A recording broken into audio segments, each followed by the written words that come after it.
तो रायपुर से हमारे संवाददाता रविंद्र राजपूत हमारे साथ जुड़ चुके हैं। रविंद्र, आज क्या क्या खबरें दिन भर प्रदेश में सुर्खियों में बनी रहने वाली हैं? सिमरन, अगर बात करें पूरे प्रदेश में और रायपुर में खबरें सुर्खियों में बने रहने वाली हैं। जैसे कि आप जानते हैं, कुछ रोज पहले जिस प्रकार नंद कुमार साय की जो खबरें थी वो लगातार बन रही है, उसके बाद फिर आरक्षण का बड़ा मुद्दा आया। लेकिन अभी जो बड़ा मुद्दा आ रहा है वो बजरंगबली के नाम से कर्नाटक की शोर रायपुर में सुनाई दे रही है। कर्नाटक के जन घोषणा पत्र में कांग्रेस में जिस प्रकार बजरंग दल को बैन करने की बात वहां पर की है, तो पूरा भड़का हुआ एक समाज जो बजरंग दल के कार्यकर्ता पूरे प्रदेश भर में और पूरे देश भर में इसका विरोध प्रदर्शन कर रहे हैं। जहां जहां कांग्रेस की सरकार है और जहां जहां पर ऐसे चीजों को, गतिविधियों को देखा जा रहा है, जहां बयानबाजी की जा रही है खासकर बजरंग दल को बंद करने की, तो वहां से मैं बजरंग दल के कार्यकर्ता वहां पर सड़क पर उतरकर विरोध प्रदर्शन कर रहे हैं, हनुमान चालीसा का पाठ कर रहे हैं। ऐसे में भाजपा की भी नेतागण बजरंग दल का सपोर्ट करने, समर्थन करने के लिए वहां पर उतर गए हैं। आज रायपुर राजधानी के में 2 बजे बुढ़ेश्वर बजरंगबली के मंदिर के पास बृजमोहन अग्रवाल, दक्षिण विधायक बृजमोहन अग्रवाल बजरंग दल के कार्यकर्ताओं के साथ वहां पर विरोध प्रदर्शन करेंगे और हनुमान चालीसा का बड़ा पाठ करेंगे। वो कह रहे हैं कि कांग्रेस के नेताओं को थोड़ा सद्बुद्धि मिले और जिस प्रकार से जो बयानबाजी देखने को मिल रही है उसके अनुसार से ये धरना प्रदर्शन बड़े स्तर पर किए जाने की संभावना है। दूसरी बड़ी खबरें, अन्य खबरों की बात करें जो बड़े स्तर पर चल रही है, वो राजनीतिक गतिविधियों से है। एक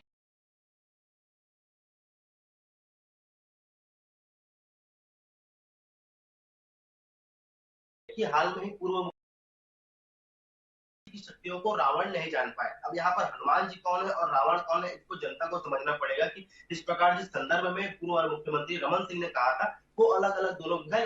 राजनीति है, बड़े बड़े बयानबाजी देखने को मिलते हैं, लेकिन इस प्रकार का बयानबाजी कहीं ना कहीं संगठनात्मक और राजनीतिकरण की दृष्टि से सही नहीं है, क्योंकि इसके खिलाफ सुशीलानंद शुक्ला, संचार प्रमुख सुशीलानंद शुक्ला ने बयान दिया कि इस प्रकार से जो घटिया राजनीति है वो बीजेपी के कार्यकर्ता और नेतागण देते हैं। इस प्रकार की बड़ी जो राजनीति होती है, इस प्रकार से धोखा नहीं दिया था। तो ये प्रकार के बयान भी राजनीतिक गतिविधियों में देखने को मिल रहे हैं। बजरंग दल के विरोध में जिस प्रकार से देश भर में चल रहे आंदोलन है, जिस प्रकार से बजरंग दल के कार्यकर्ता प्रेस कॉन्फ्रेंस करके सरकार को उखाड़ फेंकने की बात कर रहे हैं और जिस प्रकार से जो आने वाले समय में विरोध प्रदर्शन करने की बात कर रहे हैं, वो आने वाले समय में और बड़ा मुद्दा देखने को मिल सकता है। तो ये रहा बजरंग दल के कार्यक्रम की पूरी जानकारी। मैं दूसरी बात कर लूंगा छत्तीसगढ़ के युवा बेरोजगार साथियों के लिए जो सीएम भूपेश बघेल ने कल बड़ी घोषणा की थी। मैं आपको बताना चाहूंगा, जो अभी ताजा अपडेट ये सामने आ रहा है कि प्रदेश में लगभग 12,479 शिक्षकों की सीधी भर्ती होने वाली है, जो व्यापक इसका एग्जाम लेने वाला है। मैं आपको बता दूं, हाल में आरक्षण का बड़ा मुद्दा आया था, जहां पर 58 वर्सेस 58 बनाम 76% आरक्षण को लेकर चल रहा था, जहां पर 76% आरक्षण को लेकर जहां केंद्र राज्य सरकार राज्यपाल के राजभवन में गई थी हस्ताक्षर कराने के लिए, और वो अभी भी वो भी लटका हुआ है। लेकिन 58% को हरी झंडी सुप्रीम कोर्ट ने दे दी है। अब ऐसे में सुप्रीम कोर्ट का मामला क्या है, इसको आप पहले समझ लीजिए। 2012 में 50% आरक्षण रमन सरकार कर रही थी, उसको बढ़ाकर 58 कर दिया गया, जहां पर हाई कोर्ट ने यह कहा था कि असंवैधानिक है। अब असंवैधानिक को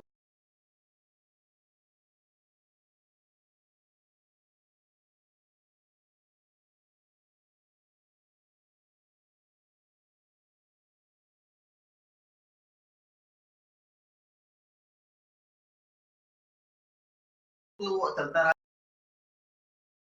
केवल उनकी बात ये थी कि उनको रोजगार मिले और सरकारी व्यापम के द्वारा ही एग्जाम देकर ही नौकरी मिले।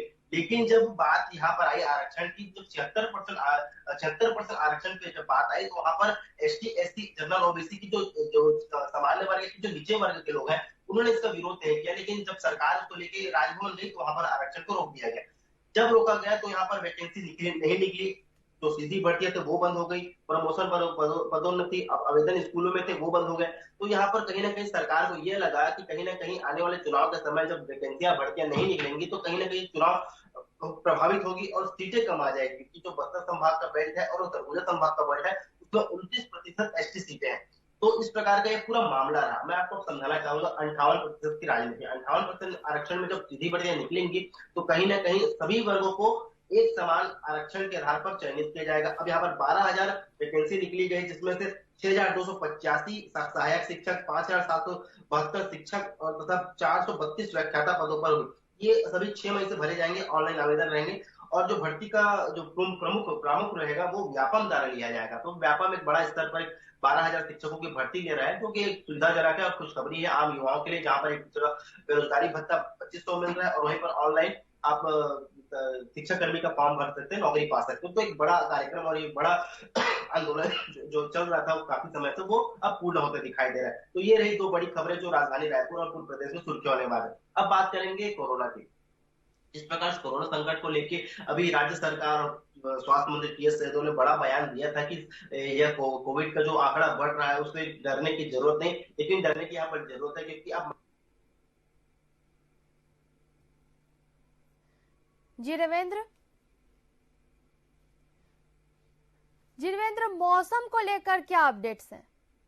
मौसम को लेकर अगर अपडेट बताएं तो जो एक हफ्ता पूर्व जो बारिश हो रही थी अब वो रुक गई है। अब तो मौसम के अधिकारियों के बयान, जो मौसम वैज्ञानिक है जो उस पर रिसर्च कर रहे हैं, शोध कर रहे हैं, उन्होंने एक बड़ा बयान ये भी दिया है। बड़ा बयान बोल सकते हैं, उन्होंने जानकारी स्पष्ट की है कि अब आने वाले कुछ दिन 10 मई तक बहुत ही भीषण गर्मी पड़ने वाली है, क्योंकि जो गर्मी पड़ने का आसार जो पहले अप्रैल के पहले पूर्व में थे अब वो आ गए हैं। बारिश के कारण वो ढीले हो गए थे, क्योंकि दक्षिण पूर्व मध्य जो बंगाल खाड़ी में जो चक्रवात बन रहा था उसके कारण मौसम में काफी बदलाव आ रहा था। तभी छत्तीसगढ़ के अन्य जिलों में बारिश हो रही थी, बादल छाए हुए थे और बिजली भी आ रही थी। तो ऐसे में अब बारिश और बादल का समय गया। अब गर्मी का जो भीषण रूप पड़ने वाला है वो विकराल रूप से देखने को मिलेगा, क्योंकि जो पारा डिग्री जो 42 डिग्री से 43 डिग्री पहुंच गया था अब मार्च के कुछ अप्रैल के कुछ समय पे, देखिए अब वो बढ़कर 10 मई हो गया है। अब 10 मई तक बहुत ही भीषण गर्मी पड़ने वाली है, जहां पर आम जनता को पता चलेगा कि बारिश के बाद गर्मी का असर कितना है। तो ये तमाम बड़ी जो खबरें हैं वो राजधानी रायपुर में पड़ने वाली है।